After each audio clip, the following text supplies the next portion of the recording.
Hello everyone, आप सभी का स्वागत है। 2 दिन मैं क्लास आपकी नहीं ले पाई, लेकिन ये आपका छोटा सा जो टॉपिक है नाइट्रोजन साइकिल आज ही कंप्लीट कर लेंगे। उसके बाद में इकोनॉमिकल बॉटनी इम्पोर्टेंट टॉपिक है, या फिर आपका एग्जाम की दृष्टि से उसमें से कुछ क्वेश्चंस आते हैं, उसको रिकवर करेंगे। अगर आपके एनवायरनमेंट में अगर टॉपिक कुछ बचते हैं, ग्रीन हाउस इफेक्ट है या एलिनो इफेक्ट है, नेचुरल रिसोर्सेस है और ओजोन जो क्षरण है, उसका हम साथ के साथ कुछ 5 या फिर 2-3 मिनट में अध्ययन कर लेंगे। अब आपका लास्ट जो साइकिल है वो रह गया नाइट्रोजन साइकिल। इसके बाद में सल्फर और फॉस्फोरस भी है, लेकिन उसके कुछ आपको इम्पैक्ट बता दूंगी, या फिर इंपॉर्टेंट क्वेश्चन या पॉल्यूशन में पूछ लिए जाते हैं। हम प्रदूषण पढ़ेंगे, उसमें सल्फर के इम्पैक्ट पूछ लिए जाते हैं। अगर इनकी ज्यादा मात्रा हो जाती है तो किस प्रकार ये एनवायरनमेंट के लिए या फिर ह्यूमन बीइंग के लिए हानिकारक है। नाइट्रोजनिफिकेशन जो है अभिक्रिया, वो जैविक प्रक्रम है। जैविक प्रक्रम का मतलब होता है कि ऐसा जो प्रोसेस या ऐसी अभिक्रिया, आप सभी समझ रहे हैं कि इन नाइट्रोजन साइकिल के बिना पर्यावरण अधूरा है, या फिर जो साइकिल्स है, बायोजियोलॉजिकल साइकिल्स हैं, ये पर्यावरण के आधार हैं।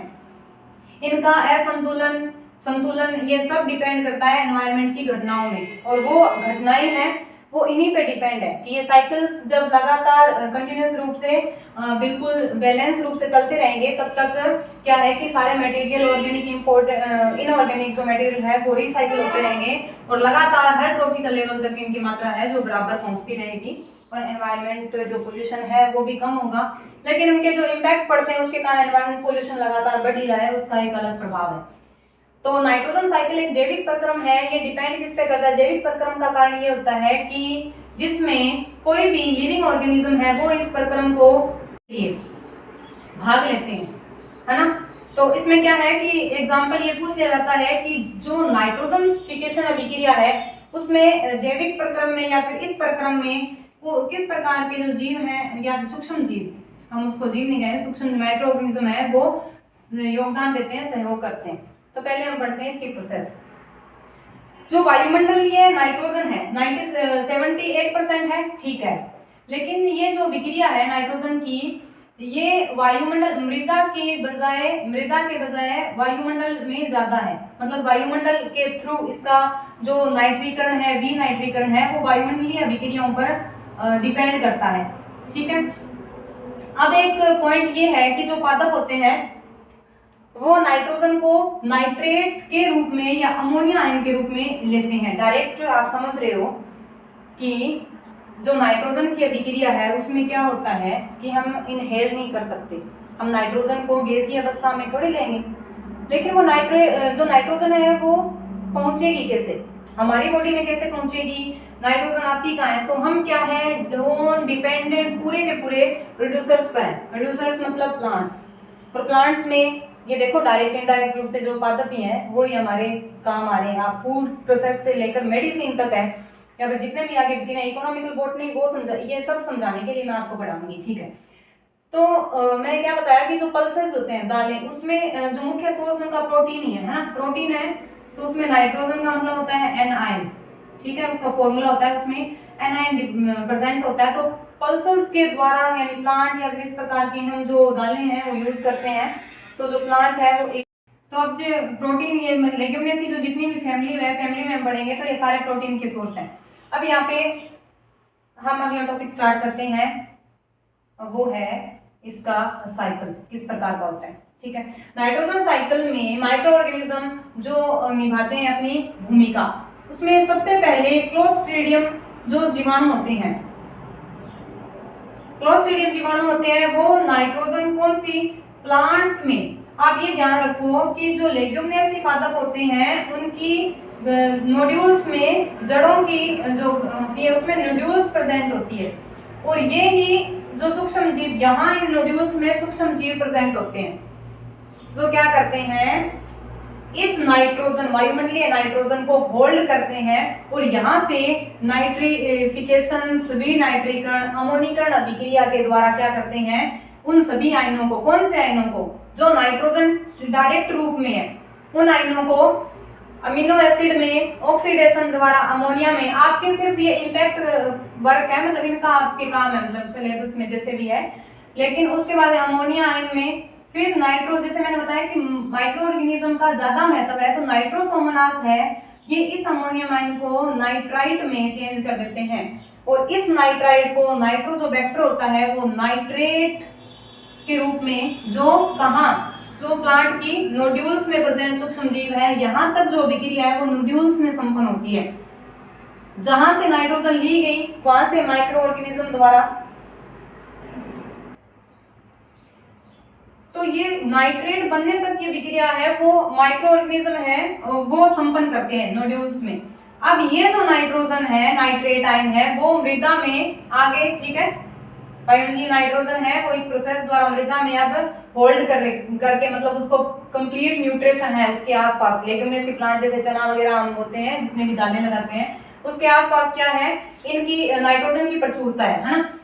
अब नाइट्रेट जो प्रेजेंट है वो सॉइल में आया, नाइट्रेट आयन और अमोनिया के आयन के रूप में प्रेजेंट होता है। डायरेक्ट अमोनिया तो देखो जो जलीय प्राणी होते हैं उनका आधार होती है, वो इसको इनहेल करते हैं या फिर एक्सक्रीट करते हैं। तो सॉइल में प्रेजेंट नाइट्रेट है वो अब प्लांट एब्जॉर्ब करेंगे, और इस प्रोसेस को क्या कहते हैं, नाइट्रोजन स्वांगीकरण अभिक्रिया कहते हैं। यहाँ तो मैंने यहाँ तक बताया आपको, जो जैविक परिक्रम इतना संपन्न हो जाता है नाइट्रोजन में सूक्ष्म जीवों द्वारा, तो प्लांट है वो नाइट्रेट के रूप में किसको लेंगे, नाइट्रोजन को, नाइट्रेट यानी मृदा में प्रेजेंट जो नाइट्रोजन है वो प्लांट इसके रूप में एब्जॉर्ब करेंगे, और ये जो नाइट्रेट है वो अब पहुंचेगी कहाँ, एनिमल्स में, और एनिमल्स में जो प्रोटीन या नाइट्रोजन है वो प्रोटीन निर्माण का कार्य करती है, और अमीनो एसिड इसके मुख्य आधार होते हैं।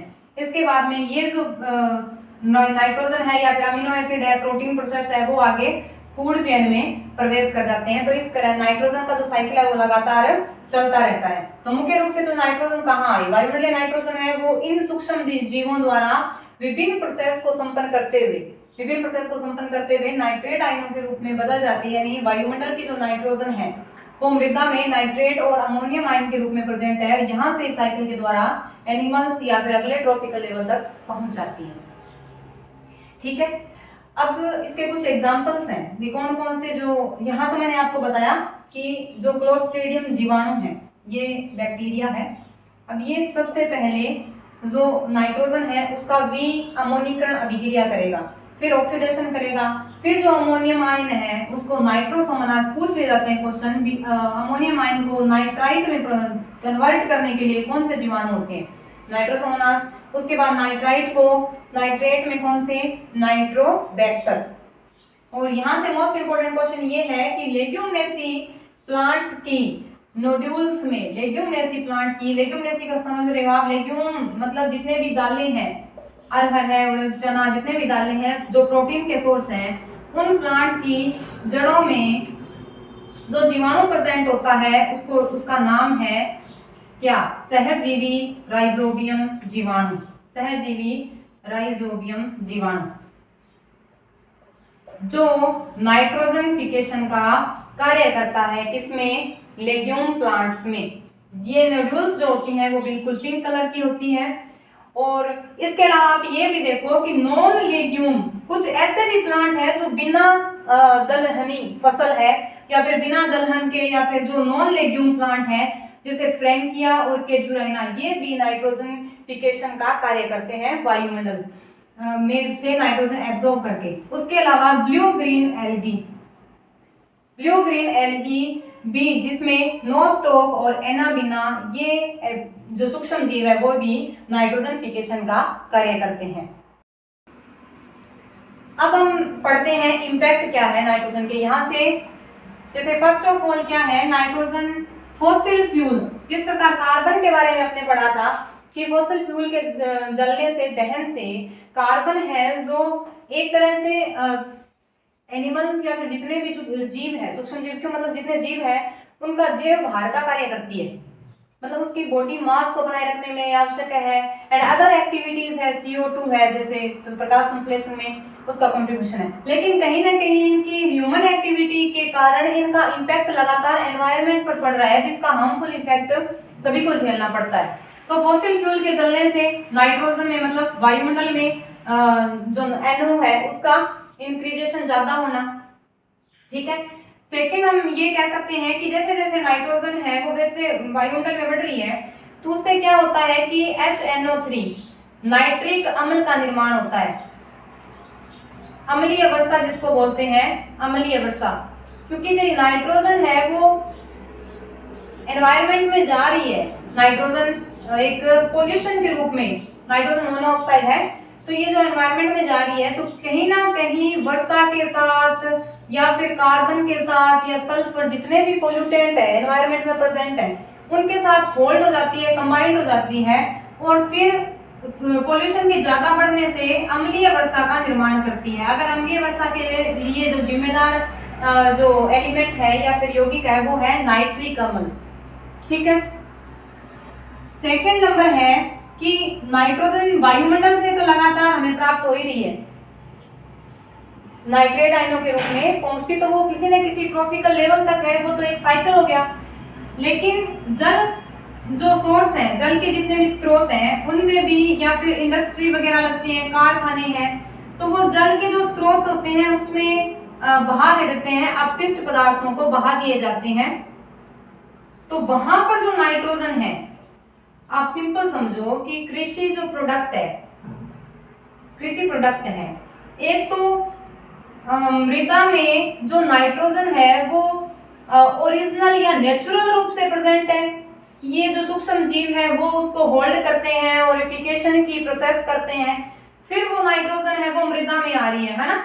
हार्मफुल तो है, लेकिन रासायनिक जो जितने भी रासायनिक रूप से भी नाइट्रोजन का निर्माण होता है, जितने भी पेस्टिसाइड और फर्टिलाइजर्स बनते हैं, नाइट्रोजन है, फॉस्फोरस है, पोटेशियम, तो ये जो नाइट्रोजन है जब हम उर्वरक क्षमता बढ़ाने के लिए, कृषि की प्रोडक्शन बढ़ाने के लिए जब कहाँ खेतों में डालते हैं नाइट्रोजन को, क्या डालते हैं, मतलब इनके फर्टिलाइजर्स को डालते हैं, तो उस समय भी नाइट्रोजन है वो जल स्रोतों द्वारा, आपको सिंपल ही पता है, आप बार बार मैं कहने की जरूरत नहीं है कि देखो जो भी पोल्यूटेंट होगा, कोई भी ऑर्गेनिक मटेरियल होगा, कोई भी गैसीय अवस्था में कोई भी प्रेजेंट है, एलिमेंट प्रेजेंट है, तो वो डायरेक्ट इनडायरेक्ट रूप से किसी प्रकार होल्ड होके कोई भी एनर्जी द्वारा, जैसे सोलर एनर्जी के द्वारा जो प्रकाश ऊर्जा है वो लगातार रासायनिक ऊर्जा में या फिर पोषक चक्र के रूप में, ऊर्जा के रूप में वो लगातार ट्रॉपिक लेवल तक पहुंचता रहता है ना। तो ये साइकिल तो चलेगा, एनवायरनमेंट है तो जो नाइट्रोजन है वो जल स्रोतों में आएगी, और इसका लगातार बढ़ने से, पोल्यूशन बढ़ने से जल स्रोतों में क्या होता है कि एक होता है blue baby syndrome. Blue baby syndrome हो जाता है जिसको मेथिनोग्लोबोमिनिया कहते हैं। तो ये किसकी वजह से होता है, नाइट्राइट आयंस की अधिकता के कारण ये डिजीज हो जाती है। उसके बाद में अम्लीय वर्षा हो गया आपका, और मेथिनोग्लोबोमिनिया,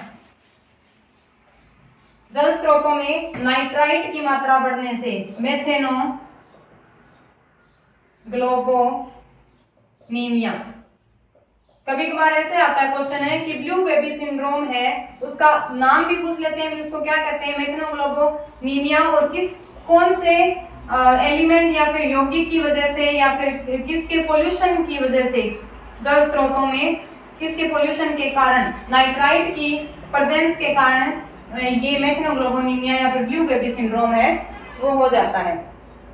यानी इसमें जो बेबी होता है, फिटस एम्ब्रियो है, वो नीले रंग का हो जाता है, क्योंकि लगातार क्या होता है, इसका पोल्यूशन बढ़ने से हार्मफुल इफेक्ट पड़ता है। जीवाश्म ईंधन हो गए, फॉसिल फ्यूल हो गए, उसका कारण अम्लीय वर्षा होगी, और लगातार अम्लीय वर्षा से जितने भी अपने प्राकृतिक धरोहर है, फॉर एग्जाम्पल जो संगमरमर के बने होते हैं, उनमें उनका पोल्यूशन लगातार बढ़ने से वो क्या होते हैं, काले पड़ते जा रहे हैं ऑर्गेनिक मटेरियल के जमा होने से, और वो संगमरमर जो पत्थर है वो लगातार क्या हो रहा है, खराब हो रहा है पोल्यूशन के कारण। इसके अलावा जो नाइट्रोजन के इम्पैक्ट ये हो गए, ये एक सिंड्रोम हो गया, और अम्लीय वर्षा में मुख्य रूप से और भी बहुत सारे सल्फ्यूरिक अम्ल है, नाइट्रस अम्ल है, ये भी भूमिका निभाते हैं। इसके बाद में बच्चों सल्फर और फॉस्फोरस साइकिल रह गए आपके, जो अवसादी साइकिल्स जिनको बोलते हैं, उसके 2-3 आपको एग्जाम्पल बता दूंगी।